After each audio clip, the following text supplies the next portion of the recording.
What's going on, everybody? Welcome to another edition of the Jaguars Fan Battle podcast. I am your host, Matthew G. Sports, joined by my co-host, Cody Cold Gaming, What's up, and our everybody? special guest, Jarrett Bailey. Cody, you want to go ahead and introduce our special guest here? So, first team all recess, NFL writer for the U.S. Today, deputy editor for BT Steel Curtain, host of one of the greatest podcasts ever made in history, The Pump Fake, part of the Believe Network, and PFWA writers member, Jarrett motherfucking Bailey. Let's go. What's up, boys? It's good to be here. Was that good enough? That was good. No, that was good. I've never had anybody read back my Twitter bio to me before, so that was a first. This is I appreciate the invite. Well, I think my favorite part was the first team all recess. That's I think having something just stupid and snarky or some form of just goofiness is like a requirement for me. It's for the longest time, the last part of my bio was down yonder at the Chattahoochee, but I changed it to first team all recess. So that's I always like to have something fun. Well, that might trigger those that were always picked last, right? So I'm just right. Just kidding. Well, cool. Well, we're glad you came on today. Like he'd said, for everyone that's listening and watching, he does focus mostly on the Steelers, but he also does for USA Today covers. Oh, here, hold on. I didn't even realize that this was hanging here. I've got some Jaguars hanging behind me. It's the worst helmet in the history of football. But I got this. When did I get this? I got this my freshman year of college. So this would have been 2017 that I've had this. So, where'd you go to college? If you don't mind us asking. Yeah, no problem. I'll hang this back up. Which it wasn't fault. Yeah. Okay. I went to Slippery Rock University, which is about an hour north of Pittsburgh. I'm not good with directions. It's about an hour from Pittsburgh. Okay. Cool. 2017. That's a good year. That was for Jaguars fans. Yeah. That was a good year. Yes. Yeah. It was an illusion, honestly, but we'll take it. A weird fever dream. Yes. Oh man. It was weird, but we kind of all knew it deep down. We all knew Blake Bortles. We all knew the guy didn't have a natural throw. He just played a lot of football growing up, and so that kind of got him to where he was. And the amount of touchdowns that our defense scored in 2017 was unrealistic and no way possible to replicate. So deep down, us Jaguars fans knew it wasn't possible to carry on what happened that year, but we had hopes. It's understandable. And it didn't help that we destroyed the Patriots at the beginning of the next year. So that did happen. Yeah. That was a thing. I think Bortles actually played respectable that game too, if I do recall. Yeah, it was a great game. In Jacksonville. It was a continuation of that mirage that we were witnessing, and then the real Jaguars showed up. So. I feel like they started off 2018 like really solid too, weren't they? Like 3-1, because that Patriots game was early on in the year, and I think that got them to like 3-1 or something like that. And everybody was like, "Oh, you know what? Maybe that wasn't such a facade." And then I think they finished the year like 6-10 or something. And yeah, it all came crashing down. So sure. It was a team of a bunch of me's, not a team. So that was the biggest problem. So starting off today, Cody's we're going to go over some games within the division as well as games outside of the division for this upcoming season. You know, we could talk about the preseason. Let's be honest. There's not a whole lot going on. Most teams have figured out who's going to be their starters. Right now, we're just going to figure out who's going to be working at Burger King next week. All right. that Rourke kid was fun. I'll say that. I enjoy watching him. Hopefully he makes the Jaguars final 53. Who? The backup quarterback that's thrown all over the yard. Nathan Rourke. Yeah. Sorry. Yes. No, that's an interesting situation. I like him and what he brings to the table, but I bring back our consistency, right? The guy that's been there for a couple of years, and he's gone in for Trevor Lawrence a few times for a handful of plays, and he's been respectable and hasn't lost us any games. So I say bring him back. Well, you've got now this year they can roster 3 quarterbacks, so I assume Who's even battling for the third spot outside of him? There's nobody. Okay, then he'll probably get a roster spot then if you can have 3. What the hell? Why not? Right. If they keep him, because there's no way that we can stash him away on a practice squad. He'll get picked up. Oh yeah, he's a preseason hero. He'll go somewhere fun. Robert from YouTube says Miles Jack wasn't down, which is still very much true. The freshly retired Miles Jack. He did. I was kind of hoping he'd come back and at least sign a 1-day contract with us, retire, but I don't know. Maybe that'll happen later. Maybe. Then he says we are not keeping 3 quarterbacks. Who knows? Doesn't count against the. I think that's what the new rule says. I'll have to go back and it doesn't count against the 53-man roster. Correct. Yeah, you can keep that third because of what happened with the 49ers. Right. That was the rule that they wanted, was because they don't want to have a situation where Travis Etienne is going to have to be the emergency quarterback. So if you have a third, it doesn't count against the 53. So in all likelihood, every team is going to keep 3. That was such a weird situation because you knew Purdy was hurt. The other team knew Purdy was hurt, but they still kept on trotting him out on the field to at least hand the ball off, which was weird. Yeah, it was a weird situation. And then it was a Josh Johnson that came in and he got hurt, and then they had to resort to put McCaffrey in, and it was a whole mess. And the league wants to avoid that. Yeah. Counts against the 53, but not 46 on game day. So it's like, so what is it like in between the practice squad and something of like that material? It's upside down. Weird wording from the NFL owners. Okay. All right. So let's dive into the schedule, if that's cool with you guys. Cody, why don't you take it away? We're going to go over the division first. And yeah. I mean, to start this off, and I wrote this earlier today, the Colts have an ownership problem. Titans can't stay healthy. Texans are in a year or 2 into a 3 or 4 year rebuild. And there's people telling me the Jags aren't winning this division. I mean, that's insane to me. And I'm not sure how you feel about this or whatever, just in the overall division. I know that people are saying that this is one of the worst divisions in football. And they got rights to say that. But a lot of these teams are coming up. Jaguars are under Doug Peterson now with Trevor Lawrence on their second year, right after a playoff run. And then these other teams, it just, they're getting new quarterbacks. So it's like, I don't understand how other teams in my division can say just trash talk the Jags, to the point where it seems like we're still the 2018 Jags or, before. You know what I mean? It's insane to me. So I was just wondering, let's start with the Colts. Let's start with the Colts, for instance. What would be your opinion on their season? The Colts, I think, will be fun, not good, but they're not going to, just roll over every week. I don't think anybody's going to want to see the Colts on the schedule late in the season. They're going to be well coached. I like Shane Steichen. I like the hiring. He's going to make things as easy as he can on Anthony Richardson. I like the way that they drafted too, because it's clear that they had what's the word I'm looking for? They had a vision in mind. They took a bunch of athletes that were scheme fits. I like the selection of Juju Brent and Darius Rush, both cornerbacks in the draft, who I really liked. We'll see with this Jonathan Taylor thing though, and that's something that's above Ballard, the GM. That's something that's above Shane Steichen. Jim Irsay kind of screwed the pooch for them in that situation. They're giving him permission to seek a trade. We'll see what team ends up winning those sweepstakes and what they get in return. This is a foundation laying year though for the Colts. They're not going to be contending for a playoff spot. They're still figuring out some stuff on the offensive line. Defensively, they've got guys. If Shaq Leonard can stay healthy, he's good. Zaire Franklin has proven himself as a really solid linebacker. Stephon Gilmore isn't there anymore, but I think that with the additions that they made through the draft, I think that was just their goal this year, just to build for the future. They knew they weren't going to be contending for a championship.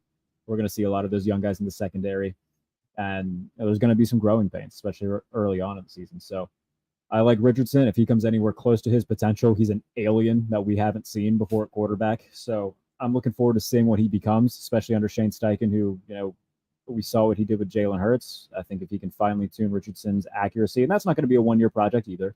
It's going to take some time, especially in a foundation laying year. I think they're going to be fun to watch, but I think best case scenario for them is they win a couple games that they probably shouldn't, 6-11, 7-10. I think it'll probably be closer to the latter, around 6 wins.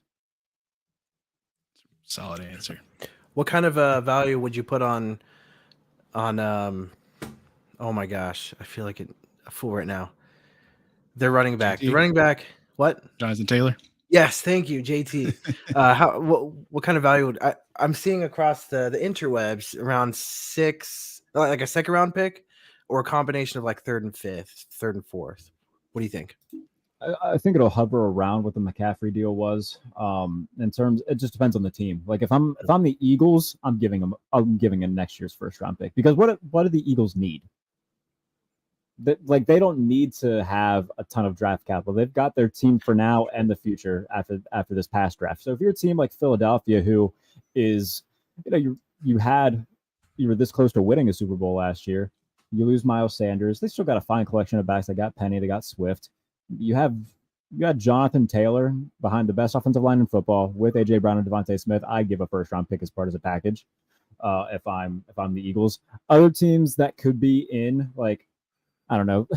My friend JP Acosta from SB Nation said that the Rams could be, like, if Les Snead just does this again, because the Rams draft next year looks like a normal NFL team draft where they have a lot of picks. If he just says, "Yep, I got picks, time to trade them for proven guys," and just does this whole thing again, it wouldn't surprise me. The roster isn't good though, and I don't think trading for a running back should be their first priority.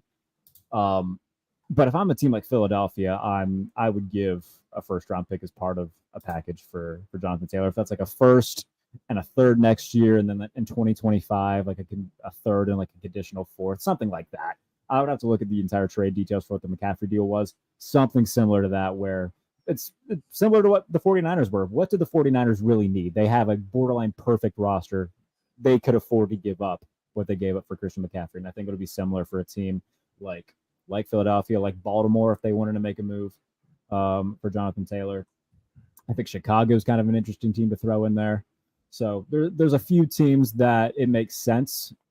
If I'm Chicago, I'm not giving up a first just because there's much other needs. Having Jonathan Taylor would definitely be nice, but they've got, especially defensive needs for the Bears. Right. But a team that's already, like you could say, is a playoff team, a Super Bowl contender in Philadelphia, I would give up a first.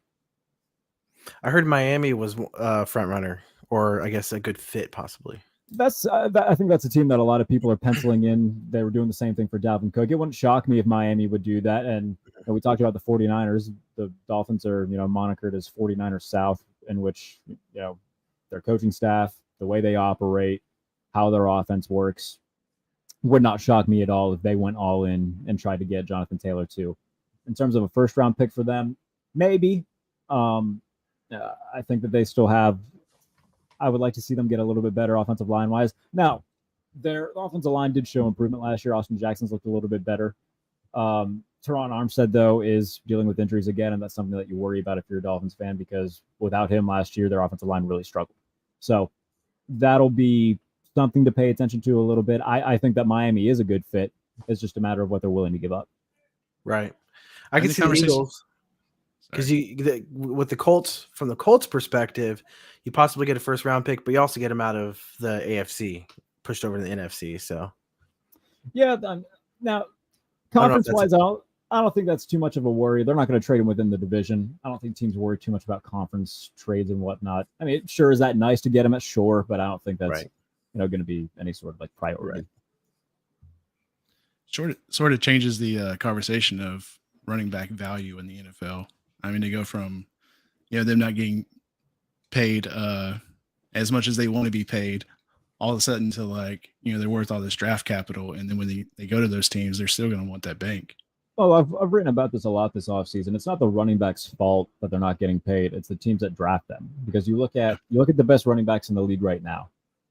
You look at Saquon Barkley, you look at Josh Jacobs, you look at Derrick Henry, you look at Austin Eckler.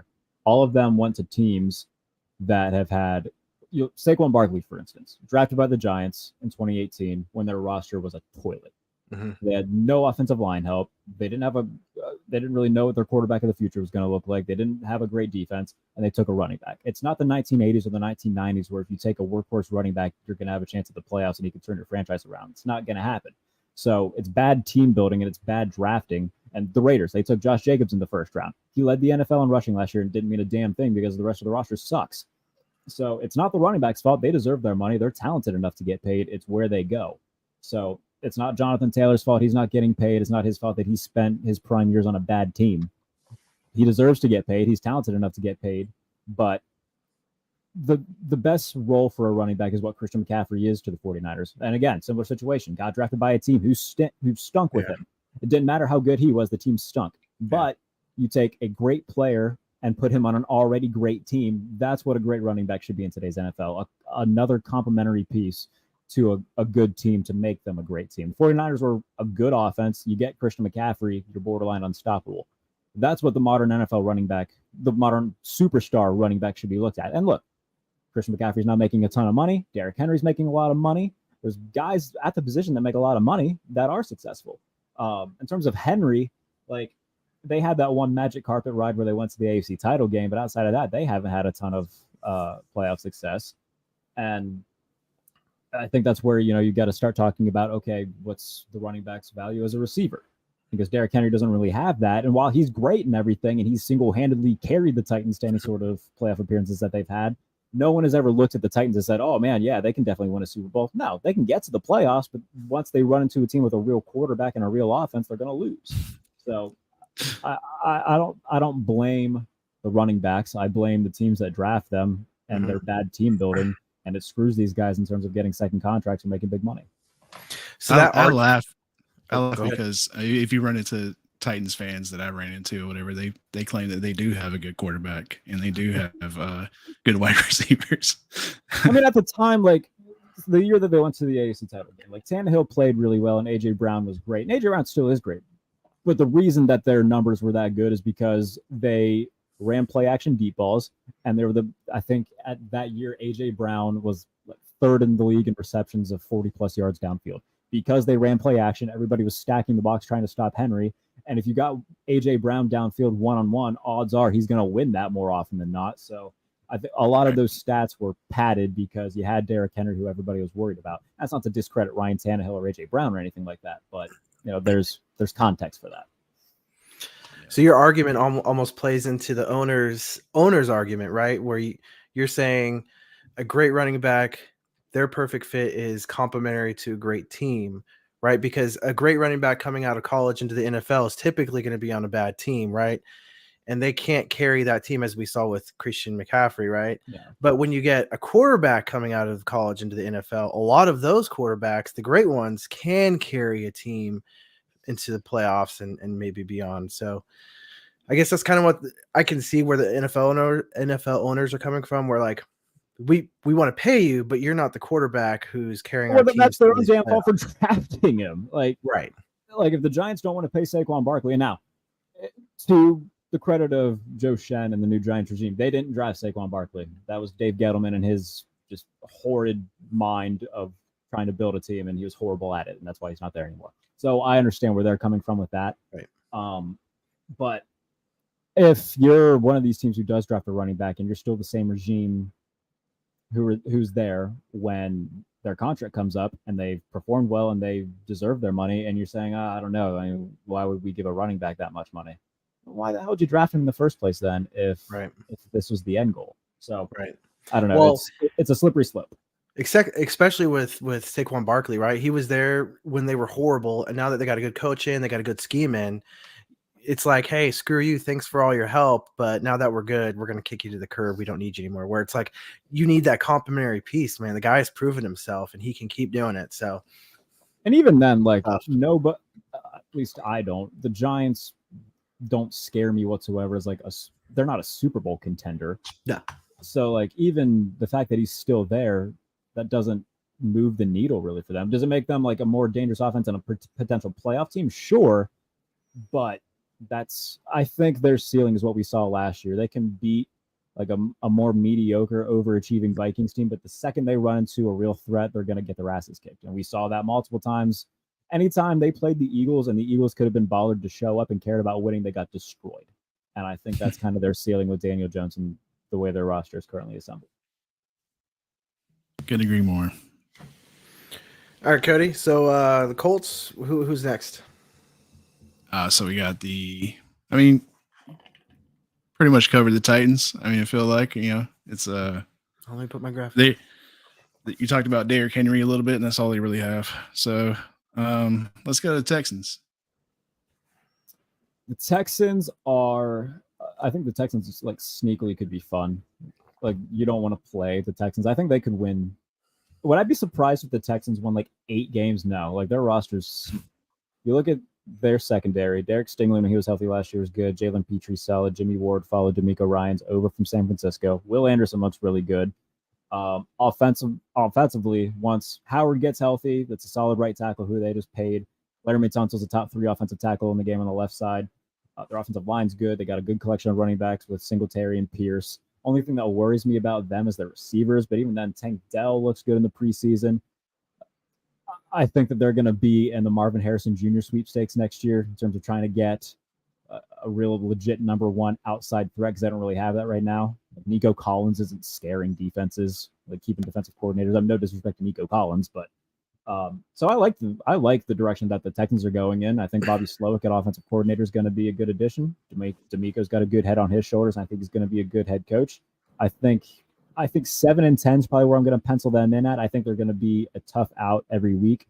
They're not a playoff team yet, but would it surprise me if like 2024 they're like a 9-win team clawing and scrapping for the 7th seed? No, I think the future is bright for Houston. Yeah, around like 2025, you think? I'd say even 2024, they could be a team that's contending for a playoff spot. Okay. Should we see CJ Stroud progress? Right. Yeah, that's a good.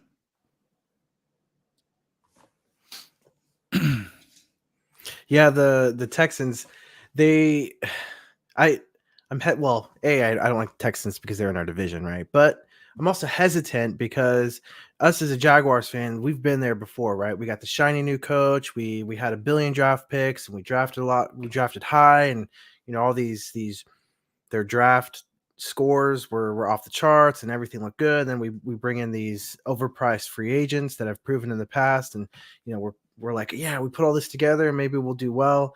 And we're hearing it from the Texans Fan Battle. It's our sister, our little sister network. Where they talk about where they think we could possibly compete for the division. And I'm like, you guys got to pump the brakes. Again, we've been there, done that. If you win the offseason, typically you're not going to be winning the regular season. It's just kind of how it goes. If you have a quiet offseason, I mean, look at the winning teams. The Chiefs, you didn't really hear much. I mean, I know that their defensive end, they're having contract negotiations there, but outside of that, you don't really hear much out of the Chiefs, who are Super Bowl champs.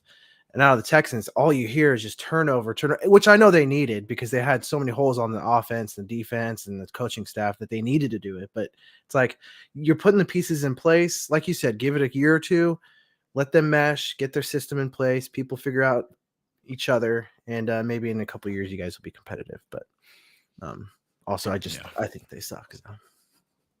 I like the direction that they're going in. I think this year, like I said, I don't think anybody is going to want to see the Texans on the schedule, because I think they're going to be similar to, they're going to be like the AFC's Lions, like of prior to last year, Dan Campbell's first year, where they're not going to win a ton of games, but they're going to beat the hell out of you throughout the game, and you're not going to come away happy that you played the Texans, even if you do win. So I think they're going to be a tough out. They're going to be tough defensively, and I look forward to seeing what D'Amico does with that team going forward. What do you think of their quarterback situation? I think Stroud's going to be fine. I think mechanically he was the most sound guy coming into the draft. Everybody's going to make a big deal about. I think everybody did make a big deal about his first preseason drive ending with a pick. He looked good against Miami. He made a few really solid throws. Points weren't really there, but I mean, it's preseason. A lot of the offense is dummied down, and it's just trying to see how the offense itself would work rather than push the ball downfield too much. You just want to get the offense down. But he made a few really good throws. He made a throw running to his right that was fit into a window. I can't remember who it was to, but the progression is definitely, the sparks are there with him. I think it's going to be a year where he's going to take his lumps. He's going to have moments where he looks like a rookie, but I think he's also going to have some plays where you're like, oh, okay, that's why they took him where they did. So I think he's going to be fine. If all goes well, he'll be in the running for Offensive Rookie of the Year. But I'm looking forward to seeing how he progresses throughout the year. Yeah, you kind of alluded to it too. Their offensive weapons are severely lacking, and I think that's going to hurt him. Also, historically, the Texans are just not good on their offensive line, and I'm not sure if they did too much to beef it up this offseason. I know they made a few moves, but I didn't really need to beef up the offensive line because the two tackles were already good. Interior wise, they look fine too. Like, I'm not too worried about their offensive line. I think both their tackles are good. Like I said, Howard's dealing with an injury right now, but I've got to look on the the injury report to see when they expect him back, or if he's already. I have to catch up on what the Texans are doing injury wise right now. But Laramie Tunsil and Howard at tackle. I'm not too worried about CJ Stroud staying upright all year. Now, once pressure does get to him, how is he going to respond to it? Is he going to get quick feet, scared feet, and bail in the pocket? Is he going to look? That's going to happen. He's a rookie. This is NFL. It's going to be his first year of NFL action. Those things will come, and I think he'll end up being fine. Right. I mean, he went all 4 rounds with Georgia when he was at Ohio State. And a lot of those guys are now playing for the Eagles, and they're on their front 7 in the preseason, whatever. They look great. So, I mean, they look NFL ready already. And if you take that into account, and again, DJ Shriver and what he did to that Georgia defense, it's like I was nervous as a Georgia fan in that game, and now I'm like that transfer of nervousness is going into my division. So I'm hoping that he doesn't get good, but he probably will.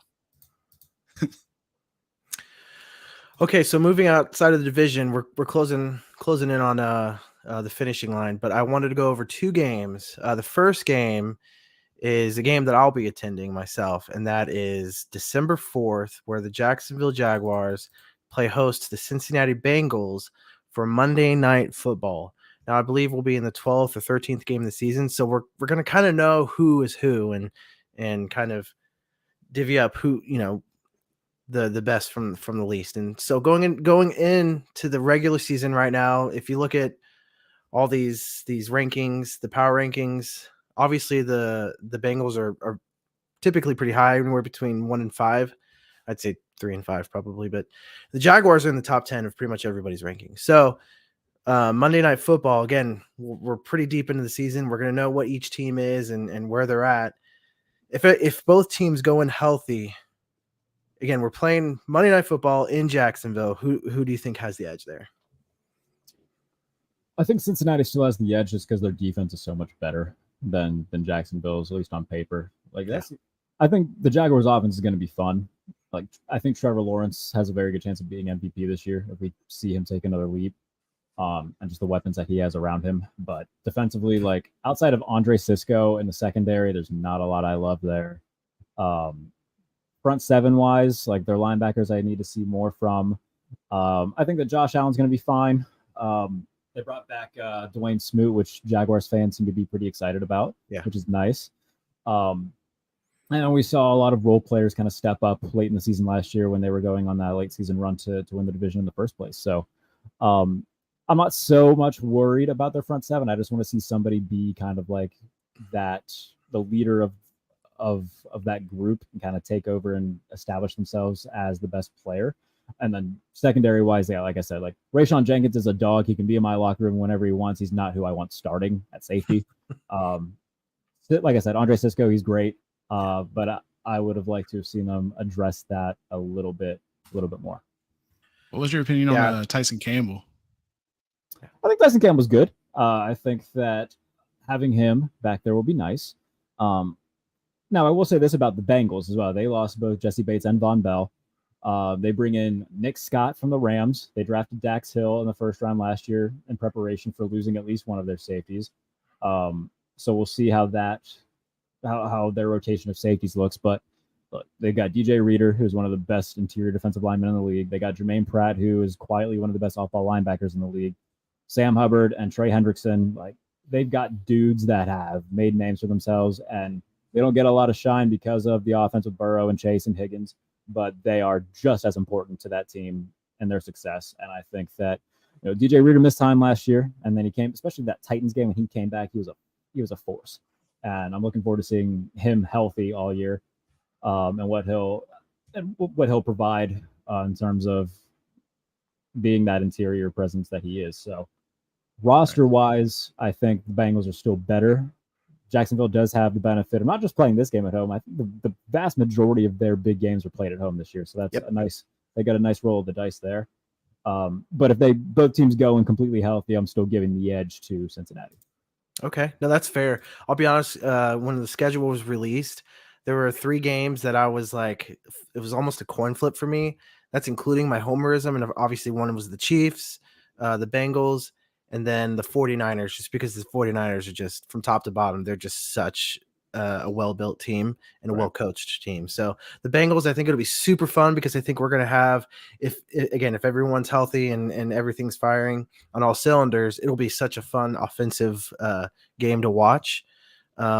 Especially with the Jaguars at home, it'll be a lot of fun for us Jaguars fans. It's been, I want to say 2010 or 2011 was the last time I think we even just played in a Monday Night Football game. So as a Jaguars fan, it's nice to see us not only get to play in them, but this year we've got a Sunday Night Football game at home and a Monday Night Football game at home. And obviously the Thursday Night Football, I believe we're playing in the Saints, playing at the Saints. So, and you said from 2020 when they played 16 1:00 games. Oh my God. Yeah, we're but I'll say this though, prime, like your favorite team playing in prime time, at least for me, I hate it. I love the 1:00 kickoff window. Oh yeah. If the Steelers could play 17 1:00 games, I would sign up for however to make that happen. I hate when they play in prime time. I don't know why fans seem to enjoy when their team plays in prime time. I hate it. But if you guys like it, then kudos. I'm very happy that your team gets a few prime time. It's just because I guess because like small media market, we're not getting enough national attention. The whatever, validation. So yeah. It's the league saying, hey, you guys are legit viable. Because it's all about the dollars, right? More eyes, more dollars, yada, yada, yada. So anyways, I'm with you on that. I'm kind of 50-50, but my homerism tips me towards the Jaguars. So the second and final game I want to talk to you about is against your Pittsburgh Steelers. Mm-hmm. That game is what, in Acrisure, right? It's in Pittsburgh, yeah. Let's see, that's what I thought. What week is that? I don't know off the top of my head. Dang it, I think it's in October, isn't it? It's October 29th, yeah. Okay. So it's like what, like week 7, week 8? Somewhere in that vicinity. 8, yeah. 8. Okay. Yeah. This one, I would have to look at both team schedules because I think momentum is a big thing. Just on paper, I think overall, similar to Cincinnati, like the Steelers, I think have a better roster overall. The Jaguars have a better offense and a more proven offense, and I believe in Doug Peterson and Trevor Lawrence a hell of a lot more than I believe in Matt Canada. So I think the fireworks offensively for Jacksonville is what I would bet on more. Steelers defense though is going to be good. It's going to be very good. We're coming off a bye week, just slipping that in there.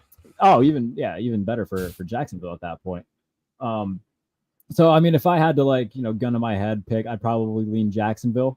Would I be surprised if the Steelers won? No, just because the defense is going to be good. I need to see what the Steelers offense is going to be, which is, I mean, not to like cop out or anything, but like anytime anybody asks me about, okay, week X for the Steelers, I need to know what the offense looks like first because it looks good so far in preseason. Try not to put like a whole hell of a lot of stock in that. But they did look really good against Buffalo. Pickett looks more composed. It looks like Canada's trying to push the ball down the field a little bit more. So if they keep doing that, then I'm excited to see what they can be, and I would probably lean Pittsburgh a little bit more in this game. But as of right now, I would still lean Jacksonville.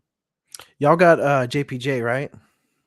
Yes. Joey, how does he look? There, it's good, man. Yeah, it looks good. I mean, the raw talent was always there. He had an interception against Buffalo in his first taste of NFL action, which was cool. His dad was in the crowd. He gave him the ball. It was a nice little moment.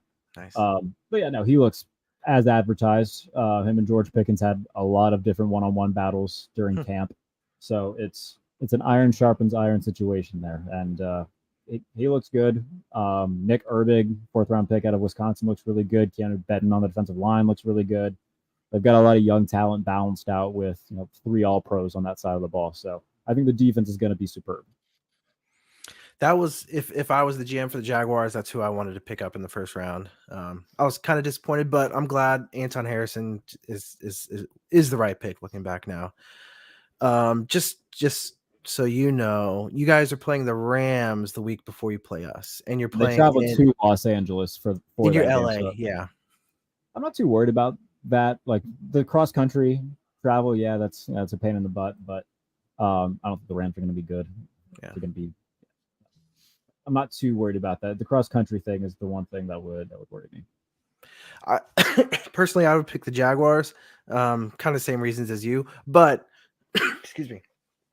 I think a lot of people are overlooking the Steelers, just because Kenny Pickett. That quarterback draft just is awful compared to recent seasons, and he's the best quarterback out of the draft, I believe, right now.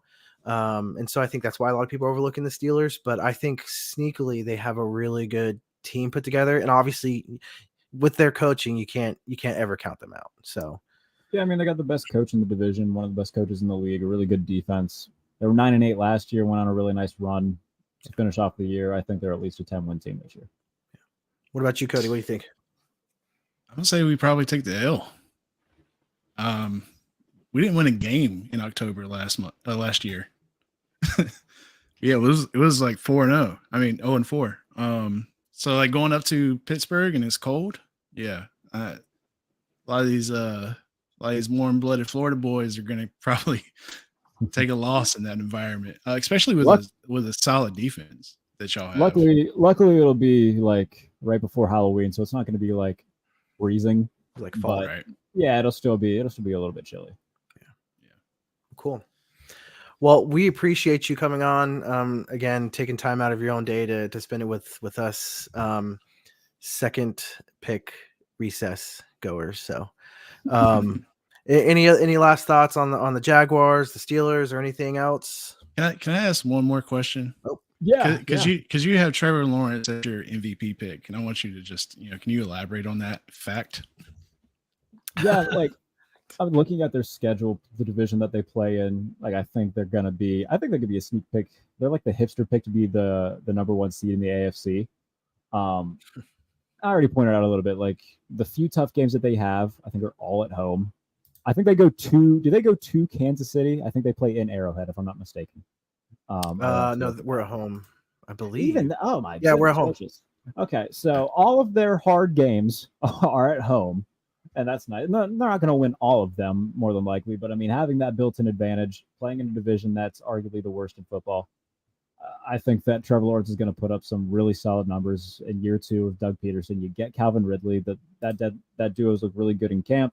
I think Christian Kirk in the slot's going to be really good. Zay Jones, if we see any of Parker Washington, has looked good in preseason. Evan Ingram coming off of a really good year, and then Tank Bigsby and Travis Etienne in the backfield. Like there's so many different guys that can hurt you, and Lawrence is going to do a good job of getting all of them the ball. He cut down the turnovers a lot last season. 25 touchdowns and 8 picks, I think was his stat line last year. I think he can absolutely build on that and put together something of, a 36 and 10 pick type season with, 4,500 or so yards. So I think he'll definitely be in the conversation. But right now, I think that when it comes to MVP, it's either like an obvious choice or we've been a little bit surprised in recent memory. Like I don't think anybody expected Lamar Jackson to win MVP. I don't think anybody was really expecting the leap that Jalen Hurts took to be an MVP candidate. So I think Trevor Lawrence is flying a little bit under the radar, and I think he's definitely got, a chance to really establish himself in that class of, the Herberts, the Burrows, the Allens, and show that he's kind of next in line. I appreciate your love for Steezy Trev. So any last comments on the Jaguars or anything NFL related? No, not really. A few stuff coming out for USA Today in the next couple of days. Interview with Michael Vick. That was really cool. That'll be coming out. Oh yeah, man, that's awesome. Yeah, no. So that was really fun. They're editing the video as we speak. So we'll see when that comes out. And then power rankings on USA Today during the regular season every Tuesday. Quarterback rankings every Tuesday as well on Behind the Steel Curtain. That's where all the Steelers stuff is. So busy times. Can we find all those links on your X Twitter? Yeah. Anything that I do, I zeet out. So follow me on there at J Bailey NFL. Cool. And we have a scroll on the bottom for everybody. Again, he's got some really cool, neat content coming out, including Michael Vick. I know I'll be looking out for that one. So that's at J Bailey NFL on X, formerly known as Twitter. So again, appreciate your time. Cody, where can we find you? At Cody Cole Gaming on X. And you can find me at Matthew G Sports. You can also find all of our content on fanbattlesports.com. There you'll find our links to YouTube, X, OnlyFans, and all that good stuff. So again, thank you guys, everybody, for coming out and joining us with Jay Bailey. We appreciate his time, and we will see you guys next time.